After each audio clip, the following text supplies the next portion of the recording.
Dia hidina an-dalambe itaky ny fanokafana ny port sy ny aéroport ireo mpandraraha ao Anosibe ny alarobia ho avy izao raha tsy misy ny vahaolana izay voaroson'ny fanjakana tsy mangataka fa mitaky ny tokony hidinan'ny filoham-pirenena any an-toerana izy ireo. Gaëtan Ondratsila.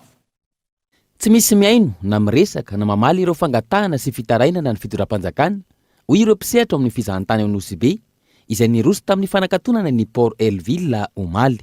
Niezaka nandresy lahatra azy ireo ifampiresaka ny préfet de police ao an-toerana ka niroso tamin'ny firesahana andatabatra boribory. Na izany aza, vahaolana mazava no takiana hoy ireo mpandraharaha izay sady tsy mangataka fa mitaky ny tokony hidinan'ny filoham-pirenena any Anosibe.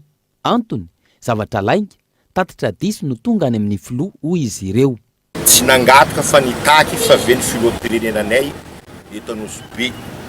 Zay efa tsy nitady ministra eky. Satria président volagna ministra mankaiky vahoaka fa mbola tsisy ministra mandeha Anosibe ary zay fa tsy mila ministra koa.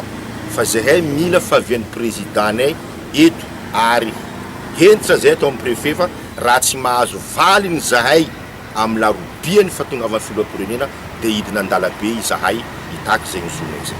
Zay zany ambangovango ny resaka natao tamin'ny préfet ny Anosibe. Matsiaro sahirana ny vahoaka sy mpandraraha amin'ny sehatra ny fizahantany ao Anosibe.